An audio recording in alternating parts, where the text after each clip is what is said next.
Insaflah wahai manusia.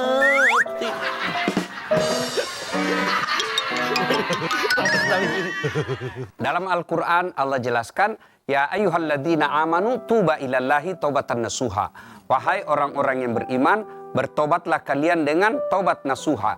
Taubat nasuha itu taubat yang bersungguh-sungguh taubat. Yang tobat-tobat aja. Wahai manusia, jila dirimu bernoda, dunia hanya naungan untuk makhluk ciptaan Tuhan.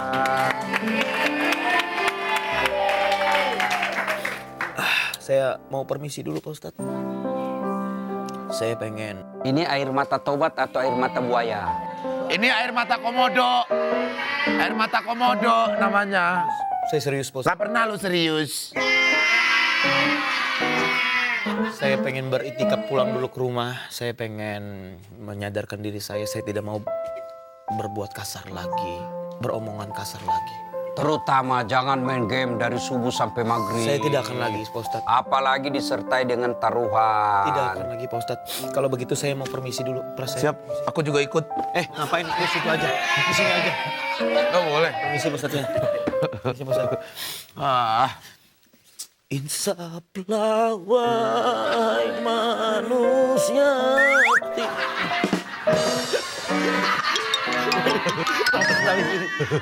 Nanya nih Pak Ustadz, gimana Boleh. ya kayak ada public figure nih. Dia bilangnya tobat, tapi tetap aja keluar masuk penjara karena narkoba lagi Pak Ustadz. Nah ini dulu, kadangkala publik kita ataupun masyarakat umum, masyarakat awam salah memilih figur. Bagi kita umat Islam, publik figur kita adalah Muhammad sallallahu alaihi wasallam sesuai perintah Allah, laqad kana lakum fi rasulillahi uswatun hasanah. Sungguh pada diri Muhammad sallallahu alaihi wasallam itu ada contoh teladan yang paling baik. Jangan jadikan dasat, karena dasat manusia biasa bisa jadi khilaf, apalagi politisi, apalagi selebriti. Pilihlah public figure yang betul-betul mampu diteladani. Siapa? Rasulullah Muhammad SAW dan para sahabatnya. Kalau politisi, ya mungkin yang baik kita contoh. Maka dulu ada slogan zaman saya kecil dulu. Kalau lihat orang, lihatlah, dengarlah apa yang dia katakan, jangan lihat siapa yang bicara. Kalau kita lihat ada sinetron, ceritanya bagus, oh masuk akal. Ini sesuai diri saya dan cocok saya terapkan. Ambil. Tapi kalau ada cerita-cerita yang tidak bagus, jangan diambil. Itulah gunanya Allah menciptakan dan memberikan kita akal untuk memisahkan mana hak, mana yang batil. Ya, mana yang perlu kita contoh, mana yang tidak baik kita contoh. You understand? Understand. Thank you very much. Makanya saya kepikiran dan sekalian mau nanya sama Ustadz. Apa aja jenis-jenis tobat dalam Islam? Ya. Apa benar tingkatan tobat yang tertinggi adalah tobatan nasuha? Ya. Dalam Al-Quran Allah jelaskan, ya ayyuhalladzina amanu tuba ilallahi taubatan nasuha. Wahai orang-orang yang beriman, bertobatlah kalian dengan taubat nasuha. Taubat nasuha itu taubat yang bersungguh-sungguh taubat. Nah, sungguh-sungguh taubat itu kemudian diperjelas lagi oleh ulama. Nah, taubatnya itu yang benar-benar bertobat tadi sering kita ulang, menyesal. Nyesal saya, ndak ulang lagi. Seperti tadi sudah katakan, nyesal saya Pak Ustadz, ndak mau lagi ulang. Nyesal, mengakui, kita akui saya salah. Jangan cari pembenaran. Dia begini, berarti dia tidak mengakui. Yang ketiga, tidak mengulang. Ini yang agak berat. Maka oleh karena itu kita ada doa, Rabbana la tusik qulubana ba'da is hadaitana wa hab lana min ladunka rahmah. Yang kurang lebih makna dari ayat ini adalah, ya Allah, jangan engkau sesatkan hati hamba, jangan engkau gelapkan hati hamba setelah engkau berikan petunjuk, setelah engkau berikan penerangan. Karena kadangkala ada orang tobat hari ini, besok dia ulang lagi. Sudah, yang keempat, ganti dengan segala kebaikan. Kalau bukti orang-orang yang bertobat di bulan Ramadan, maka ibadahnya makin nambah. Makin nambah, itu berarti dia betul-betul bertobat. Kalau ibadahnya tidak ada penambahan, tidak ada penambahan dalam bentuk kuantitas dan kualitas, maka dia belum dikategorikan tobatan nasuha. Oke. Nah, jadi tobatan nasuha itu menyesal, yang paling penting adalah ada perubahan. Ya, kemudian berikutnya ciri-ciri orang bertobat itu, ciri-cirinya Apa itu, Ustaz? dia tinggalkan tempat-tempat yang membuat dia bisa maksiat, meninggalkan tempat-tempat yang tidak ada faedah. Nah, itu orang-orang yang termasuk menyadari dan bertobat dengan sepenuh hati. Ya, dan hebatnya beda manusia. Pras sudah dosa sama saya, nipu saya. Kalau Pras datang minta maaf, Pak Ustadz maafkan saya. Paling saya bilang, iya saya maafkan kau, tapi jangan lagi lewat depan rumahku ya.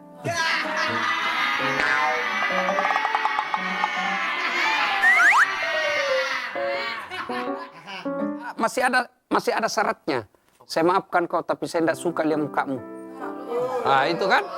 Nah, tapi kalau Allah luar biasa. Sudah berdosa, sudah maksiat, sudah melakukan kesalahan, lalu dia datang berdosa, bertobat. Apa kata Allah dalam Al-Quran? Innallaha yuhibbut tawwabina. Saya cinta kepada hambaku yang bertobat. Bahkan orang yang datang di malam hari meneteskan air mata bertobat, jauh Allah cintai daripada yang berzikir. Ada juga tuh, Ustaz, terkadang dia sudah tobat berpuluh-puluh tahun. Tapi ada saja hal yang bisa membuat dia kembali ke masa lalunya. Apakah segampang itu tobat itu hancur, Ustaz? Ya, Allah itu bukan pengampun, tapi Maha Pengampun. Innallaha ghafurur rahim. Sungguhnya Allah Maha Pengampun. Jadi tobat. Itulah sebabnya tadi ada doa. Kita minta, kalau tidak hafal bahasa Arabnya ini, doa, ya Allah, jangan kau palingkan hati hamba, jangan kau sesatkan, pelihara. Tapi tidak cukup dengan doa. Cara tadi itu harus mengganti komunitas kita. Biasa dia 20 tahun sudah tobat tuh. Tiba-tiba ketemu lagi komunitas. Iya.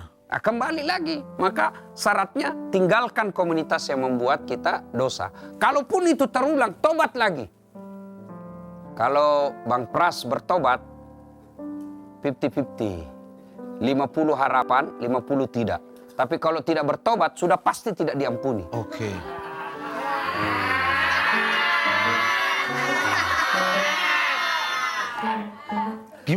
Gimana kalau seandainya kita sudah taubat? Kita tidak mau ke komunitas itu, tapi teman-teman kita di komunitas tidak percaya kalau kita taubat. Ah, lu mah gaya doang. Tidak penting. Kita hidup jangan terlalu capek ngurusin perasaan orang. Jangan terlalu capek ngurusin penilaian orang. Penting Allah. Kita mau masuk surga atau tidak, bukan dia yang menentukan, tapi Allah Subhanahu wa taala. Nah, supaya mereka yakin, buktikan bahwa saya betul-betul bertobat. Kalau orang mau bertobat itu banyak tantangannya. Ya ini kan banyak terjadi. Contohnya dikucilkan. Ya banyak. Misalnya orang yang keluar dari penjara. Iya. Dia betul-betul sudah bertobat. Tapi begitu bergabung ke masyarakat kembali, masyarakat tidak percaya. Tidak menerimanya. Iya. Padahal orang yang baik itu nanti akan Allah tanya, kenapa kau, apa urusan apa kau dia maksiat atau tidak, bukan kamu yang tanggung dosanya. Sangka baiklah kepada saudara kita, berikan kesempatan untuk bertobat, berikan waktu dan kesempatan untuk kembali ke jalan yang lurus. Ihdinas siratal mustaqim. Oh, ya. Soal dia dosa lagi urusannya. Prinsip saya dalam bergaul, saya akan berteman kepada siapapun juga. Soal dia pendosa, soal dia pemaksiat, saya tidak tanggung dosanya. Selama saya yakin saya bisa memproteksi diri saya. Kecuali saya tidak yakin, kalau saya berteman ini bisa hancur saya. Saya jaga jarak. Bukan saya putuskan silaturahmi, tapi saya menghindari maksiat. Saya menghindari mudarat yang lebih besar. Nah gitu. Tapi soal Kalau semua kita hanya mau cari orang baik untuk berteman, lalu siapa yang mereka mendakwai? Kalau saya hanya milih-milih teman orang baik, maka kalau prinsip seperti ini, maka Islam tidak sampai ke Indonesia. Kenapa? Di Indonesia sebelum masuk Islam, Animisme. ya. Nah, coba kalau prinsipnya waktu itu pendakwa orang ulama yang datang, di Indonesia animisme, tidak usah datang ke sana. Maka tidak sampai Islam. Jadi kita justru bergaul ke mereka bukan untuk mengikuti kebatilannya, tapi untuk amar ma'ruf nahi mungkar. Ya. Ya. Terus Apa? gimana Pak Ustadz caranya biar kita tuh ngajakin teman tobat yuk? Gitu. Caranya gimana tuh Pak Ustadz? Yang pertama kita sendiri yang harus jadi teladan. Kita dulu harus baik. Jangan ngajak orang kepada kebaikan tapi kita sendiri tidak mampu menjadi teladan. Ya, Itu Rasulullah bayangkan jelita.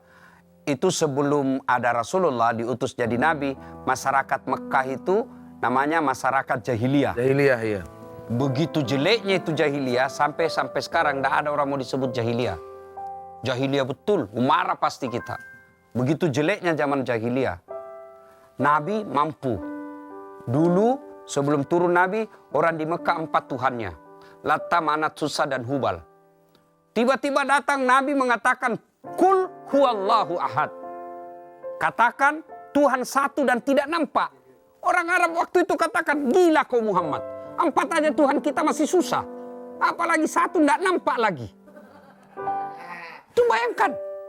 Barang tidak masuk akal. Waktu itu perempuan tidak ada nilainya sama sekali. Bisa diperjualbelikan, bahkan lahir pun perempuan dikubur hidup-hidup. Itu perempuan. Lalu tiba Nabi mengangkat derajat perempuan. Rasulullah mampu membolakkan dari jahiliyah menjadi masyarakat madani. Padahal beliau tidak punya partai. Beliau tidak punya tim sukses. Beliau tidak punya uang sogok. Tapi beliau berhasil merubah zaman itu. Apa sebabnya? Karena keteladanan. Nabi menjadi teladan. Sebelum dianjurkan kepada sahabat, Nabi dulu yang melakukannya. Bahkan dalam keluarganya sendiri, sebelum diterapkan hukum, Nabi katakan, Fatimah, ada hukum. Jangan kamu merasa anak Nabi, anak saya, lalu kau tidak melakukan hukum yang saya terapkan. Kalau kau melanggar, hukumanmu 2 kali lipat. Itu yang disebut teladan. Kalau kita, keluarga pejabat, bapaknya yang pejabat, anaknya ikut menikmati jabatannya. Ustadz, Apa? apa iya kita harus kena azab dulu nih baru tobat? Jangan dulu. Ada memang, itulah bedanya Rasulullah Sallallahu Alaihi Wasallam dengan Nabi yang lain. Nabi-nabi terdahulu, kalau umatnya maksiat, nabinya minta supaya diazab. Oke. Ya,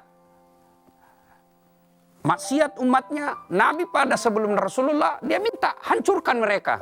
Tapi Nabi tidak. Ingat kisahnya Taif.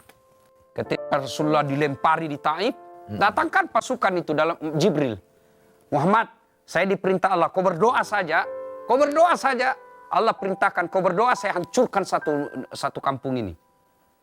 Kalau Bang Pras datang dihancurkan, diteror. Tiba-tiba datang tentara 1 peleton. Bagaimana Pras? Hancurkan. Pasti. Tapi Nabi tidak. Katakan. Tapi Nabi tidak. Apa kata Nabi kepada Jibril?